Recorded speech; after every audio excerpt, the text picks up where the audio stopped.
नमस्कार, जय हिंद सभी को। एक बार हमारे सभी मेंबर का फिर से एक बार स्वागत है। बहुत-बहुत स्वागत है कि आप सब इस कठिन परिस्थिति में हम सब समय-समय पे इकट्ठा होते रहते हैं और अपना स्किल डेवलप कर रहे हैं।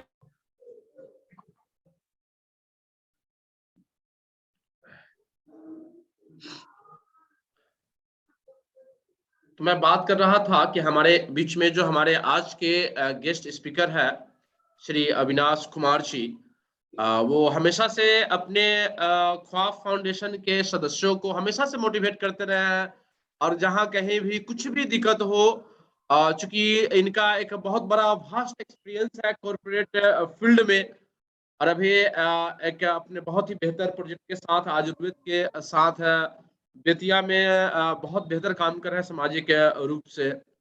तो हमारे लिए एक बहुत ही सुनहरा दिन है अ, आज के इस शुभ घड़ी में जिसमें सुभाष चंद्र बोस की आज जन्म दिवस भी है और इस अवसर पे युवाओं के बीच में युवाओं को लेकर के खासकर जो एक सोच रही है हमारे उन नेताओं की, आज कहाँ हम लोग हैं?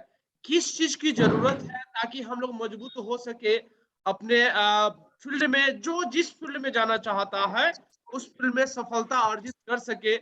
ये प्रयास है हमारे इस ख्वाब फाउंडेशन का और इसमें ऐसे व्यक्तित्व का एक बहुत बड़ा योगदान रहता है। श्री अविनाश कुमार जी का एक बहुत योगदान रहा है और आज पुनः हम सबके बीच में उपस्थित है। तो एक बार मैं पुनः अपने पूरे परिवार की तरफ से, ख्वाब फाउंडेशन परिवार की तरफ से और युवाओं की तरफ से इस दरबार में स्वागत करते हैं और किसको समझ कर रहा हो? हाँ, तो आज पुनः आप लोग इकट्ठा है हर एक सप्ताह की तरह आज भी और आज एक विशेष रूप से चर्चा होगी आपके फ्यूचर को लेकर के। आप सब खुद को कैसे मजबूत कर सकते हैं, अपने व्यक्तित्व को कैसे बढ़ा सकते हैं, अपनी सॉफ्ट स्किल कैसे डेवलप कर सकते हैं, क्या-क्या ऐसे पॉइंट होंगे। तो विस्तृत रूप से हमारे बीच में जो उपस्थित स्पीकर है श्री अविनाश कुमार जी आप सबको बताएँगे। तो मैं आग्रह करता हूँ अविनाश जी से कि वो हमारे इस मीटिंग में उपस्थित इस युद्ध दरबार में उपस्थित युवाओं को अपनी बातों से संबोधित करें और इन्हें मोटिवेट करें। ओवर टू यू अविनाश जी।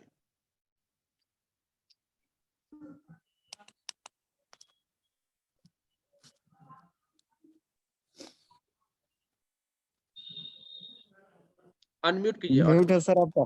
हाँ, हेलो एवरीवन, आवाज मिल रही है सबको? जी जी जी आ रही है।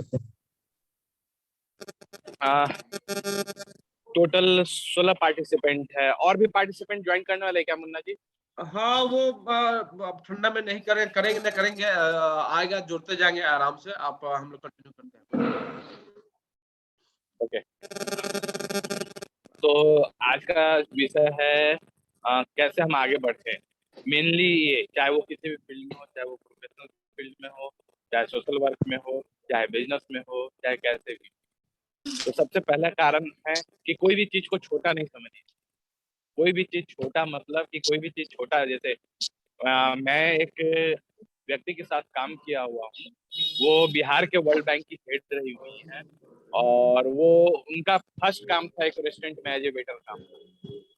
मैं नाम नहीं लूंगा सामने वाले का, लेकिन आप सोच लीजिए कि वो किस स्तर से काम करना चालू की है और हम क्या सोच रहे हैं। तो इसलिए कोई भी काम को छोटा नहीं समझिए। ये सबसे पहली चीज है जो आपके नजर में होनी चाहिए। दूसरा चीज, आप अपने में हमेशा डेवलपमेंट कीजिए। डेवलपमेंट मतलब क्या है? डेवलपमेंट मतलब ये नहीं है कि हम बहुत बढ़िया पहन लिए तो लोग तुरंत सिलेक्ट कर लेगा, बहुत अच्छा बोल लेते हैं, अंग्रेजी बोल लेते हैं तो लोग सिलेक्ट कर लेगा। नहीं, आप क्या करते हैं वो आपके एक्सपीरियंस आपको बताती है कि हाँ भाई आपका ये एक्सपीरियंस है। तो आप कितने दिन काम करोगे वो आपका एक्सपीरियंस होगा, वो आपको एक सीख देता है कि हाँ आगे हमें ये गलती हो चुकी है, ये गलती नहीं करनी है, ऐसे हम और आगे बढ़ सकते हैं। तो ये चीजें आपको जानना सबसे ज्यादा जरूरी है। ना कि ये कि भैया हम तो अब बहुत बड़े अंग्रेजी स्कूल में पढ़ते हैं तो भैया सबसे सबसे ज्यादा आईएएस तो सरकारी स्कूल से होते हैं। ठीक है, तो बहुत बड़े अंग्रेजी स्कूल से पढ़ने वाले लोग ऐसा नहीं है कि वो बस वो अपने बाप दादा का बिजनेस ही संभालते, उससे ज्यादा कुछ नहीं करते।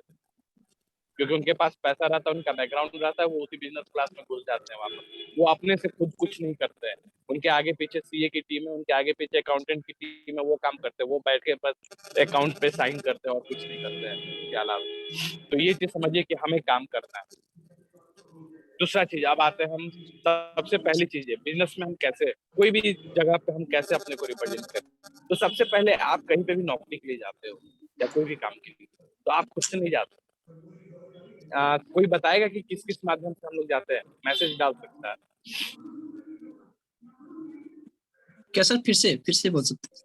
यानी कि हम कहीं पे भी पहली बार अपने को इंट्रोड्यूस करते हैं, तो कोई जो ये कहीं नहीं होता कि हम खुद जाके पहले इंट्रोड्यूस होते हैं। तो तरीका कौन कौन सा है इंट्रोड्यूस होने का? तरीका सर एक सबसे पहले सर आपको मेरी तरफ से मेरे ख्वाब फाउंडेशन से जुड़ने के लिए बहुत बहुत धन्यवाद। Thank you. हाँ सर, मैं अगर किसी भी कहीं भी संस्था या फिर किसी भी व्यक्ति के सामने जब भी मैं जाता हूँ, तो सबसे पहले सर पहले तो आपकी पर्सनालिटी को देखते हैं, बात हो या ना हो, लेकिन सबसे पहले आपकी पर्सनालिटी देखते हैं। उसके बाद अगर बात जैसे कन्वर्सेशन स्टार्ट होती है, तो सबसे पहले आपका नाम, आप कहाँ से हैं, क्या करते हैं और पेशा क्या है, और कौन सा काम में आपको इंटरेस्ट है, और हॉबी क्या है, और किस लिए आप इस संस्था से या फिर किस उद्देश्य से यहाँ पे आए हुए हैं, वो बताना पड़ता है सर। हाँ, मैं उस मकसद से बात नहीं कर रहा हूँ। वो ये हो गया कि एक पब्लिक मीटिंग में आप जा रहे हैं। मेरा मेन मकसद है कि यदि आप कहीं काम खोलने जा रहे हैं, फॉर एग्जाम्पल सोशल ऑर्गेनाइजेशन हो, प्राइवेट ऑर्गेनाइजेशन हो, किसी बिजनेस वाले के पास कहीं भी, क्योंकि हर एक कंपनी को मैं एज ए बिजनेस ही टर्म करता हूँ। वो कोई कंपनी नहीं है, वो एक बिजनेस है, किसी न किसी आदमी का बिजनेस है। कोई एमडी है, कोई सीईओ है। वो फॉर एग्जाम्पल यदि रिलायंस में कोई काम कर रहा है, तो वो अंबानी के अंदर काम कर रहा है, वो अंबानी का नौकर है। मैं सीधा सीधा भाषा जाता हूँ, ठीक है। तो आप सबसे पहले कैसे अप्रोच करो, सर क्योंकि आपको तो एंट्री नहीं मिलेगी गेट के अंदर। जी जी सर, मैं तो जाने का माध्यम कोई सीनियर होगा या फिर कोई रिलेटिव होगा या कोई परिचित होगा जो पहले से काम कर रहा हो, उनके माध्यम से जाने का प्रयास करूंगा सर। और कोई या कोई डायरेक्ट कंपनी से निकले,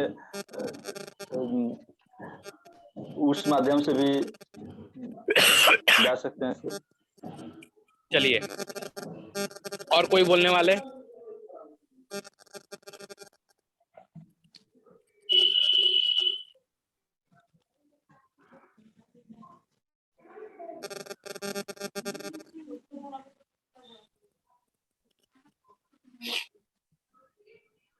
नहीं, कोई नहीं है।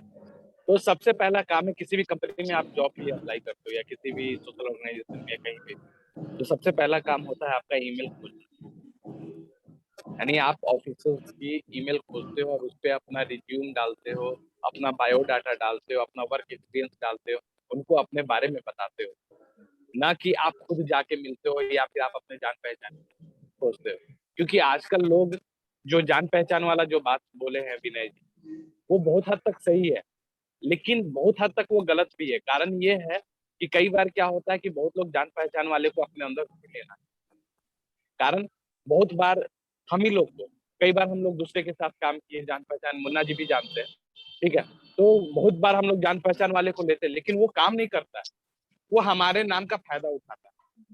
तो ये अक्सर देखा जाता है किसी भी कंपनी में कि आप जान पहचान वाले जाते हैं और उसका फायदा उठाते हैं, ना कि काम करते हैं। और बाद में कंपनी क्या होता है, 6 महीना बाद उसे निकाल तो देता ही है, साथ में जो उसको एंट्री करवाता है उस पर पेनाल्टी भी मारता है कई, क्योंकि कुछ ना कुछ गलत किया रहता है, रेफरेंस है तो गारंटर वही होता है कंपनी, या फिर उसकी इमेज खराब हो जाती है। तो आजकल जान पहचान नहीं चलती है, बेहतर होता है कि आप ईमेल खोजो, उस पर अपना बायोडाटा, रिज्यूम, अपना वर्क एक्सपीरियंस वो सब डालो, अपने बारे में बताओ। तो सबसे बढ़िया तरीका होता है अपने बारे में बताने के लिए। 2 तरीके से आजकल चल रहे हैं। पहला, ऑन पेपर रिज्यूम बनता है। तो रिज्यूम में सबसे पहली चीजें आती है, आपके बारे में एक्सप्लेनेशन होता है कि आप क्या हो, तो उसके में जो लिखा रहा था कि मैं एक नेचर देखता हूँ, मैं रिज्यूम का एक ट्रेनिंग भी ले चुका हूँ मुन्ना जी के फाउंडेशन के थ्रू ही मोतिहारी में। तो उसमें मैंने एक चीज देखा, सबके लैंग्वेज एक जैसे होते रहते हैं, एक जैसे, यानी एक लाइन यदि किसी कॉलेज का रिज्यूम उठा ले 50-20, तो 50 में फर्स्ट लाइन जो होगा वो वही हो, या 4 से 5 लाइन रहेंगे, वही 4-5 लाइन घूमते रहेंगे। ये नहीं कि कोई भी अपना नहीं, वो अपनी कैपेबिलिटी के बारे में जानता ही नहीं कि भाई हम क्या करना चाहते हैं, हम क्या करने वाले हैं, हम क्या कर सकते हैं। तो सबसे पहली चीज है कि अपने बारे में समझो, हम क्या करना चाहते हैं, हम मेहनत करना चाहते हैं, हम दिमाग से काम करना चाहते हैं। तो ये होती है कैपेबिलिटी। फिर ऑर्गेनाइजेशन को हम कैसे फायदा पहुंचाना चाहते हैं, वो चीज भी मेंशन होना चाहिए। फॉर एग्जांपल यदि मैं खाप फाउंडेशन के लिए काम करता तो मैं कैसे फायदा पहुंचा सकता हूँ, 3 तरीके से फायदा पहुंचा सकता हूँ। एक, उसके लिए बिना सैलरी का काम करूंगा, या बिना सैलरी का काम करूंगा तो भाई मुन्ना भाई का तो मैं कुछ नहीं मानूंगा। मुन्ना भाई बोलेंगे हाँ मुन्ना भाई तो सैलरी दे नहीं रहे हैं, तो चलो भाई आज चलो ना, कल करेंगे, परसों करेंगे, तो मुन्ना भाई का ऑर्गेनाइजेशन डूब जाएगा। दूसरा होता है फायदा पहुंचाना, कि हम बाकायदा पेडअप करते हैं, पेडअप लेते हैं, सैलरी लेते हैं, उसके बदौलत हम काम करते हैं। उसमें दो उसमें बोथ साइड फायदा, उनका भी काम हो गया, अपना भी जीवन यापन जो होता है वो अपना चालू हो गया। तीसरा, इंटर्नशिप। इंटर्नशिप एक बहुत मेजर पॉइंट है, हमारे यहाँ बहुत कम प्रचलित है, खासकर बिहार वाले एरिया में, क्योंकि यहाँ प्रोफेशनल कॉलेजेज उतने नहीं है जैसे बाहर में।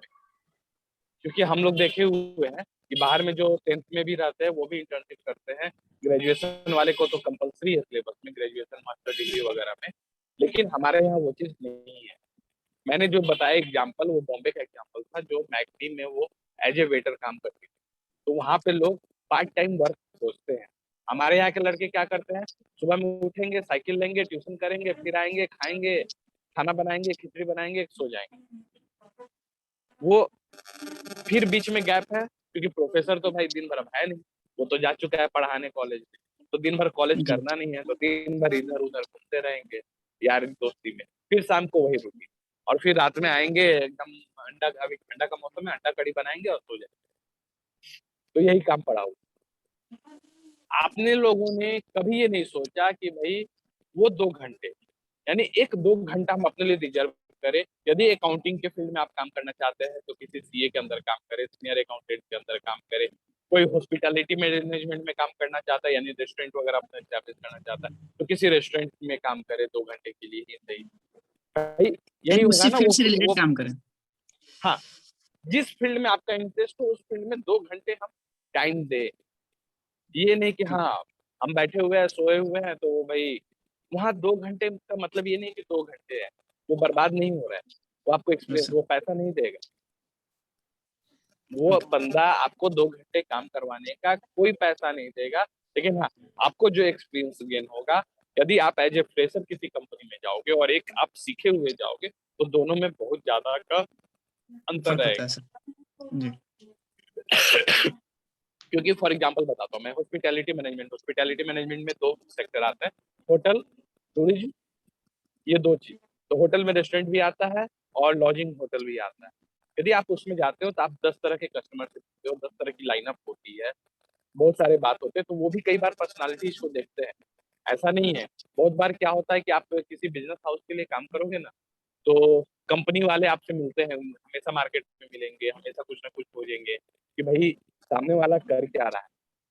जब वो देखेगा कि हाँ वो बहुत ज्यादा इंटरेस्टेड है, या बहुत ज्यादा काम कर रहा है, या बहुत अच्छा काम कर रहा है, फीडबैक उसको मार्केट से बढ़िया मिले, तो हो सकता है वो आपको ज्वाइनिंग भी करा दे। एक एग्जांपल बताता हूँ, मेरे एक फ्रेंड का फ्रेंड है, वो ग्रेजुएशन फेल था फर्स्ट ईयर जी इंजीनियरिंग में।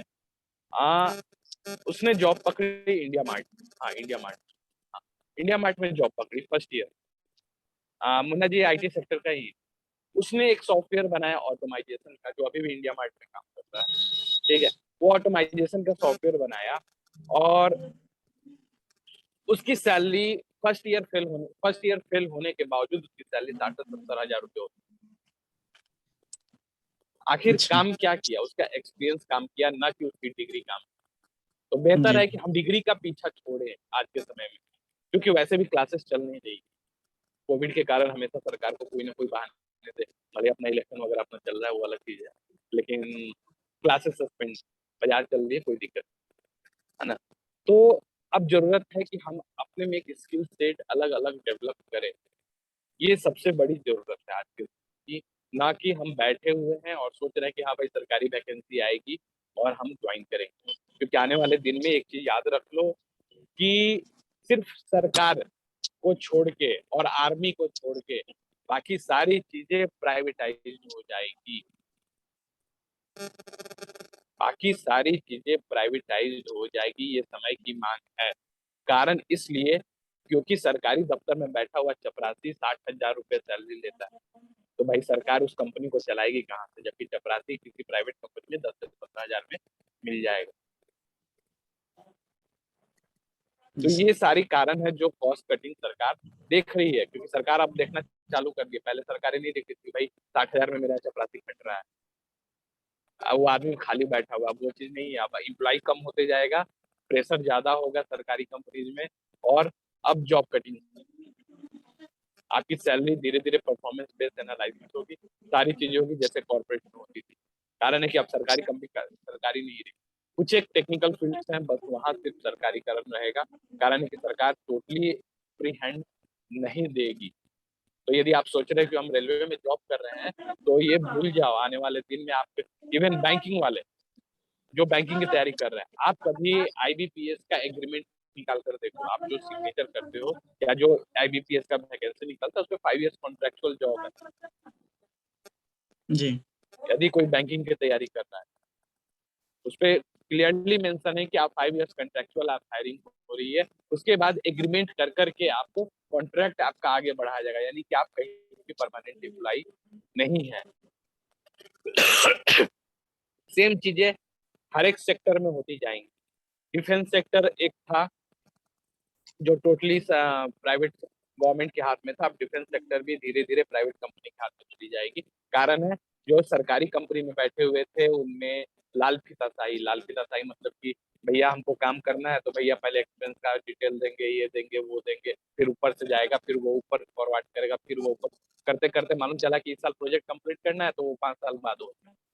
इसलिए सरकार भी अब प्राइवेट हाथों में देना चालू कर दी, जैसे L&T कंपनी आ गई है, टाटा आ गई है, महिंद्रा आ गई है, रिलायंस आ गई है, लफार्ज आ गई है, सारी कंपनी अब आर्म्स सेक्टर में जा रही है। तो धीरे धीरे सेक्टर अब बदल रहे हैं, तो आपको उस हिसाब से तैयार होना है कि आप प्राइवेट कंपनी में जा सको। दूसरा, अभी सरकार का स्टार्टअप पे बहुत बड़ा जोर, तो स्टार्टअप मतलब ये नहीं है कि भैया हम एक ही बार में CEO बन जाएंगे, क्योंकि CEO की स्टार्टअप ही लाने के लिए है ना, लेकिन बैकग्राउंड के हिसाब से वो स्टार्टअप नहीं है जो उसका बैकग्राउंड रहा है। तो स्टार्टअप में क्या चाहिए, वही एक्सपीरियंस चाहिए, तो आपको वो 2 आवर्स एक्सपीरियंस, ये चीज आप फिक्स करो कि आपको 2 आवर्स कहीं ना कहीं काम करना है डेली बेसिस पे। अब आप कैसे काम करते हो ये आपको सोचना है, आपको क्या इंटरेस्ट है वो आपको सोचना है। आप किसी सोशल ऑर्गेनाइजेशन में काम कर रहे हो वो आपके ऊपर है, आप किसी प्राइवेट ऑर्गेनाइजेशन में काम कर रहे हो आपके ऊपर है, किसी बिजनेस के अंदर काम कर रहे हो वो आपके ऊपर है। फॉर एग्जाम्पल IT वाले छोटे छोटे बिजनेस हाउसेस से कॉन्टेक्ट कर सकते हैं, तो वहां पे क्या काम होता है IT वालों के लिए,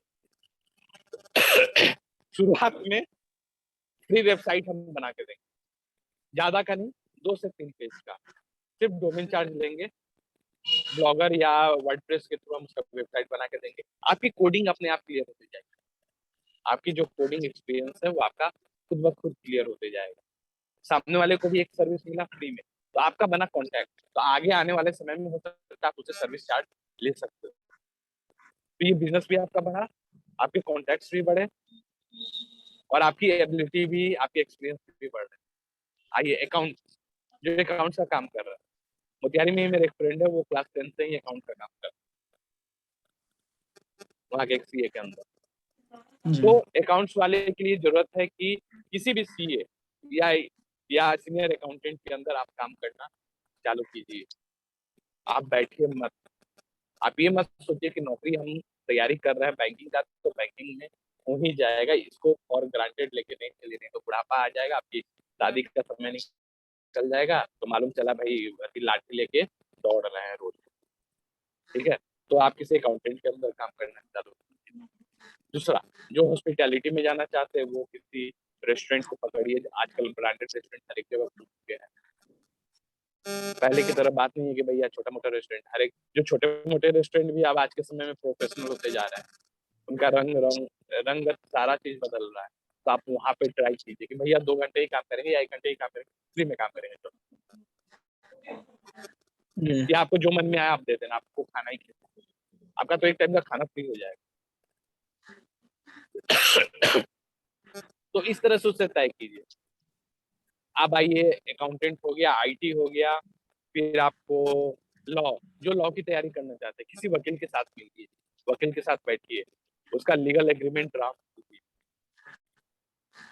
लीगल एग्रीमेंट ड्राफ्ट कीजिए, देखिए उसमें कैसे लीगल एग्रीमेंट ड्राफ्ट होता है, कौन कौन से सेक्शन है वो उससे जानिए, कौन कौन से सेक्शन सबसे ज्यादा यूज होते हैं वो जानिए। ये नहीं कि हम बैठे हुए हैं भाई किताब तो है ही, लास्ट तो देख ही लेंगे, तो मालूम चला कि बहुत बड़ा अलमीरा भर चुका है, किताब कौन खोल नहीं सकता। आजकल तो सबसे ज्यादा टाइम मोबाइल पे ही निकलता। तो ये चीजें आपको करनी पड़ेंगी। चौथा आता है सर्विस पॉइंट। सर्विस पॉइंट मतलब किसी भी तरह की सर्विस। आजकल बहुत सारे सर्विस, आप फॉर्म भरना, बहुत सारे असिस्टेंस, यानी कि सोशल ऑर्गेनाइजेशन में एक असिस्टेंस एक टर्म आता है जो रूरल एरिया में हम लोग प्रोवाइड कराते हैं सोशल ऑर्गेनाइजेशन के थ्रू। लाइक एक ग्रामीण जो योजनाएं होती है वो उनको उसके तक पहुंचा के देना। तो उसके लिए क्या करना होगा, आपको ब्लॉक जाना होगा, ब्लॉक में कौन कौन सी सरकारी योजनाएं चल रही है उसके बारे में मालूम करना होगा, कैसे क्या चार्जेस है क्या नहीं है, कौन से एक्स्ट्रा कंसल्टेंसी चार्जेस दिए जा रहे हैं वो सारा मालूम करना होगा, कौन उसके लिए आपको राइट पर्सन है जिनसे मिलना होगा, वो सारा चीज आपको मालूम करना होगा। तो ये भी एक रोजगार का बहुत अच्छा साधन हो सकता है, जहाँ पे कि आप डॉक्यूमेंटेशन करते हो। लाइक जीएसटी रजिस्ट्रेशन के लिए लोग चार्ज देते हैं अकाउंटेंट को, ये भी एक तरह की सर्विस ही है। सेम चीज आप अभी श्रम योजना का ये चल रहा है, ई श्रम कार्ड बन रहा है। ई श्रम कार्ड में कोई फीस, बहुत सारे गरीब लोग हैं जिनको ई श्रम कार्ड बनाना नहीं आता, तो नहीं आप उनको समझाने का काम कर सकते हो एक सेक्टर कि भाई इससे ये फायदा हो सकता है, आप उसके फायदे खोजोगे क्या क्या फायदे हो सकते हैं, आप गरीब को समझा सकते हो। हाँ, बाकी लोगों की तरह नहीं 10-20 रुपए लेके उसका ई श्रम कार्ड बनवा के उसको दे सकते हो। सोशल वर्क का सोशल वर्क भी हो गया, जी इनकम का इनकम जनरेशन भी हो गया। जी तो ये काम आपको करना होगा, ये आपको सीखना होगा। उससे क्या होगा कि आप उस फील्ड में आप ज्यादा से ज्यादा जितने लोग के टच में आएंगे आपको मालूम चलेगा लोग कितने तरह के होते हैं, कितने धोखेबाज होते हैं, क्या सही होते हैं, क्या गलत होते हैं, गांव में ज्यादा इज्जत होता है या कि शहर में ज्यादा इज्जत होता है, जी वो क्यों इज्जत करते हैं आपका, ये सारी चीजें आपको मालूम चलेगी। आप जी ऑडिट बिल्कुल कर सकते हो। एक सोशल वर्क में मैं आपको ऑडिट बता रहा हूँ। ऑडिट क्या होता है कि जैसे मान लो कोई वार्ड पकड़ लो, आप वार्ड में कौन कौन सी योजना चल रही है वो सारा मालूम करो, वार्ड में उसका फीडबैक लो, उसको पब्लिश करो। मुन्ना जी इसमें सहयोग करेंगे। मुन्ना जी आपकी जो समिति है, एक अलग जो जो टीम बनी हुई है मोतिहारी वाली, उसके अंतर्गत इस तरह के काम कर सकते हैं। जो इंटर्नशिप है वो आप बाकायदा सर्वे करेंगे, एक तरह से वो ऑडिट रहेगा। वो अभी वार्ड कमिश्नर का इलेक्शन भी आने वाला है, तो एक तरह से ऑडिट हो जाएगा कि भैया आपका वार्ड कमिश्नर सही में काम किया है कि हाँ। उसका रिपोर्ट कार्ड। हमारा रिपोर्ट कार्ड तो सब कोई बनाते हैं, उनका रिपोर्ट कार्ड तो छोटे लेवल पे तैयारी करो, उसमें भी 10 तरह के लोग से मिलने को आपको मिलेगा। बहुत सारे लोग जी बिजनेस रहेंगे, बहुत सारे किसी कंपनी में काम करते रहेंगे, आप उनका ब्यौरा भी ले सकते हो, उनका कॉन्टैक्ट नंबर भी ले सकते हो, ये सारी चीजें हैं। तो इस तरह करके आप अपने लिए काम खोजो अपने फील्ड से रिलेटेड।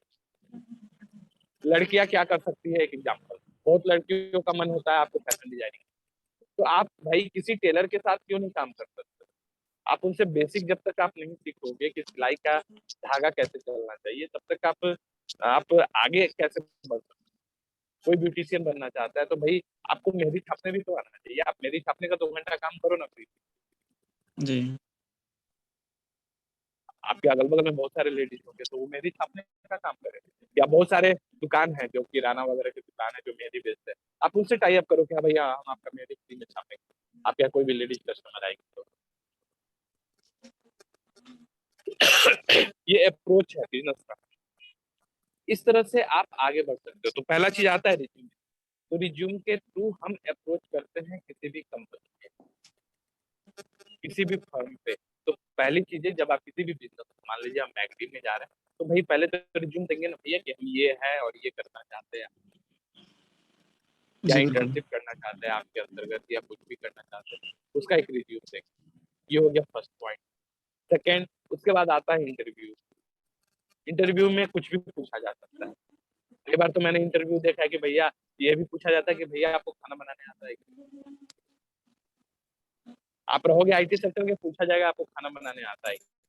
कारण ये नहीं कि वो आईटी सेक्टर का देखना चाहते हैं, वो ये देखना चाहते हैं कि आप में कॉन्फिडेंस कितना है। उनको आपके नॉलेज से, आपके बुकिश नॉलेज से किसी भी कंपनी को कोई मतलब नहीं है। यदि आप सोच रहे हैं हम जो किताब पढ़ रहे हैं वो हमारे काम का है, वो किसी काम का नहीं है, वो समझिए कचरा है। ये रियल लाइफ। जी जी। कोर्ट में क्या होता है, कोर्ट में कहा जाता है कि भाई जो सही आदमी होगा हम जो किताब पढ़ते हैं जो लॉ वाले की, जो गलत आदमी होगा उसको सजा मिलेगा, जो सही आदमी होगा उसको छुटकारा मिलेगा। क्या ऐसा होता है क्या हकीकत? नहीं सर। नहीं होता है। आईटी सेक्टर में क्या ये होता है क्या कि हम एक बार सॉफ्टवेयर बना के दे दिए तो उसके बाद फिर हो गया उसका छुट्टी, लाइफ टाइम सॉफ्टवेयर बना के दे दिए? नहीं नहीं देते नहीं हैं। ऐसे नहीं। उसमें बग्स आएंगे ही आएंगे, आप बग्स डालोगे ही डालोगे। तीसरा, रेस्टोरेंट में कोई जरूरी थोड़ी है कि हम आपके यहाँ काम कर रहे हैं तो हम आपके यहाँ काम करते रहे, या उसमें मिलावट नहीं करेंगे, टेस्ट इनहांस नहीं करेंगे, मसाला नहीं डालेंगे, हम एकदम हेल्दी उबला हुआ खाना बना के खिलाएंगे कि भाई कस्टमर है उसको नुकसान नहीं होना चाहिए। नहीं, ये नहीं होता। रियलिटी कुछ और है, हकीकत जो किताब में पढ़ाया जाता है वो कुछ और है। अकाउंटिंग आप पढ़ते हो कि हाँ अकाउंटिंग के रूल्स है, कितने लोग अकाउंट का रूल फॉलो करते हैं? अकाउंट्स का रूल लास्ट में वो मंथ के एंड में ही बनता है, वो स्टार्टिंग में नहीं बनता है। उस समय समझ पूरा में आता है हिसाब कि भैया करके। इस महीना कितना कमाए, उस हिसाब से वो सारा अकाउंटिंग का डाटा फीडिंग होता है। तो ये सारी चीजें हैं, तो ये आपको समझना होगा। तो बेहतर है कि आप कहीं ना कहीं किसी भी सोशल ऑर्गेनाइजेशन में, किसी भी जहाँ पे भी कोई काम मिल रहा है, 1 घंटे 2 घंटे 3 घंटे, वो पकड़ो, खाली नहीं बैठो। ग्रेजुएशन में 3 साल होते हैं। 3 साल में यदि आप 2 घंटे पर डे काम करते हो, यानी कि हर 4 दिन में एक वर्किंग डे होता है, हर 4 दिन में एक वर्किंग डे होता है, मतलब आप हर साल 3 महीने काम करते हो, 3 3 9, यानी 9 महीने आपका वर्क एक्सपीरियंस हो जाएगा, जो आपको आसानी से कहीं नहीं मिलने वाला। जी जी। और आज के समय में वर्क एक्स के लिए लोग सर्टिफिकेट बनवाते हैं, फर्जी सर्टिफिकेट बनवाते हैं, बोलते हैं भैया थोड़ा मेरा देख लीजिए 1 साल का सर्टिफिकेट। अरे भाई तुम काम क्यों नहीं किए? 2 घंटे ही काम करते थे किसी और तो कोई भी खुशी से बना के दे देता सर्टिफिकेट। किसी भी रेस्टोरेंट के लिए काम करते बना के दे देता मार्केटिंग। हाँ, तीसरा एक आता है सबसे मेजर पॉइंट आज के समय में, मार्केटिंग।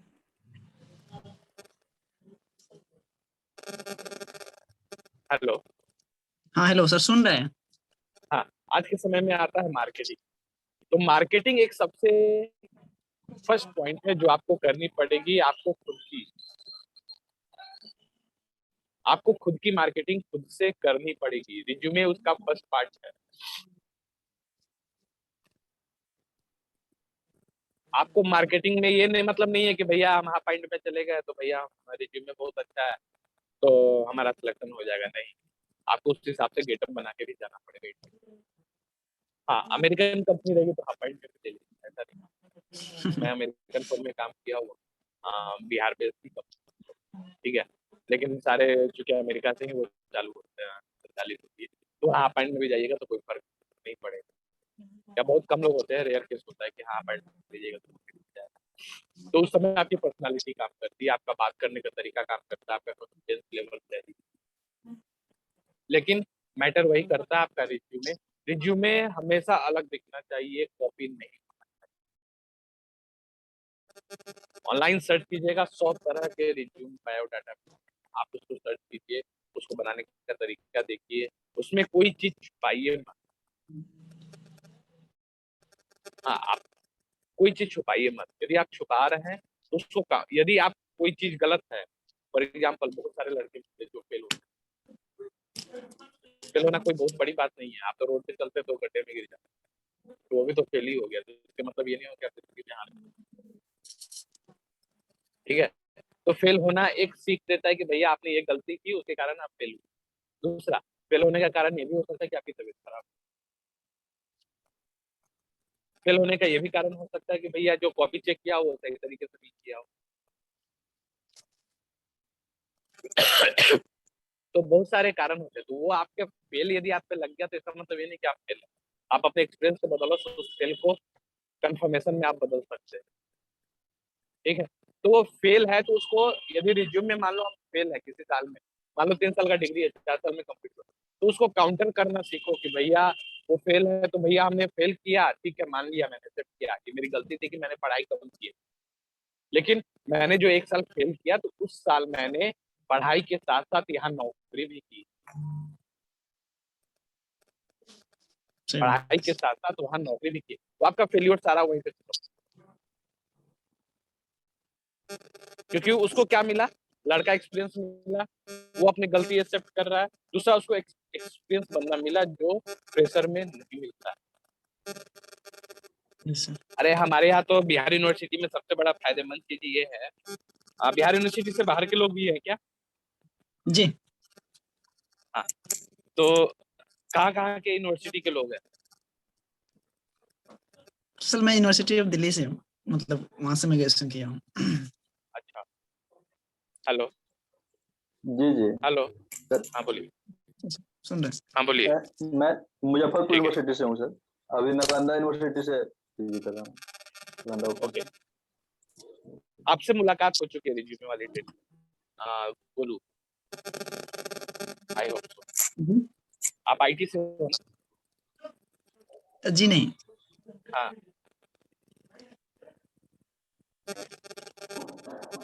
आपका सेक्टर कौन सा हुआ? सर ये मतलब पढ़ाई करते हैं, क्या बोलते हैं, किस सब्जेक्ट की? Political science. Political science. तो पॉलिटिकल साइंस में पढ़ाई आप करते हो, आप स्टेट बैंक का एक प्रोग्राम चलता है, स्कॉलरशिप प्रोग्राम चलता है जो पॉलिटिकल के ऊपर ही है। आपने कभी ट्राई किया है? नहीं सर, ट्राई तो नहीं किया हूँ। तो आप उससे सर्च करो। जी, क्या बोले ठीक सर, एज पॉलिटिकल? है, स्टेट बैंक का एक प्रोग्राम चलता है, स्पॉन्सर्ड प्रोग्राम है, आपको बकायदा सैलरी भी पेड होता है। जी, ठीक है, उसको आप सर्च करोगे, उसमें पार्ट टाइम 1 ईयर या 2 ईयर्स का काम होता है ना? और किसी न किसी वो नेता या किसी पब्लिक के पर्सन के साथ वो लोग लगाते हैं, यदि पॉलिटिकल साइंस वालों। जी जी, ठीक है, तो आप ट्राई करो। यानी कि मतलब कि पॉलिटिकल साइंस पढ़ना गुण नहीं हो, उसमें देखिए कि आप क्या हो रहा है आपके फील्ड में, आपके नेता कैसे काम कर जी जी, रहे हैं। तो बेहतर है आप लोग के लिए फिर से कि आप ऑर्गेनाइजेशन के साथ काम कीजिए, आप अपने इंटरेस्ट से काम कीजिए। आप ये नहीं सोचिए कि भैया हमको, भैया हम ये वकील हैं, लॉयर है, लवर है, लॉयर है, तो हम भैया हम अकाउंट का काम नहीं, अब वकील है, वकील का। आप आईटी वाले हैं, आईटी का काम कीजिए। पॉलिटिकल साइंस में तो भाई पॉलिटिकल साइंस चूज क्यों की? या तो आईएएस बनने के लिए, नहीं तो फिर नेता बन, या फिर आप पॉलिसी मेकर बनना चाहते हैं तो आप उसमें काम कीजिए। यदि आप आईटी आईटी वाले हैं तो आईटी में आप काम करना। हाँ, एक और ये फिक्स नहीं होता है कि आप जो सब्जेक्ट पढ़ोगे आप उसी लाइन में जाओगे, ये फिक्स कहीं नहीं होता है। For example Munna ji IT sector से है, लेकिन वो आईटी सेक्टर से नहीं काम करते, वो सोशल ऑर्गेनाइजेशन बना के सक्सेसफुली इंटरनेशनली नोन है। तो ये डिपेंड करता है आपके ऊपर, आप स्किल कैसे डेवलप करते हो सकता है कई बार स्किल डेवलप करने में तो स्किल सेट आप डेवलप करो। आप 50 जगह मिलो, 50 जगह आओ जाओ, तो ये बेहतर है आपके लिए और किसी के लिए। चलिए, बहुत बहुत तो धन्यवाद। आने वाले दिन में कितने लोग काम पकड़ना चाहते हैं, इंटर्नशिप कितने लोग करना चाहते हैं? सर मैं हूँ। और कितने लोग, कितने हम आवर्स लोग का का समय टाइम खत्म हो गया है। मुझे लगता है कि अब हम लोग तुरंत जो है ना कट आउट हो जाएंगे क्योंकि लिमिटेड टाइम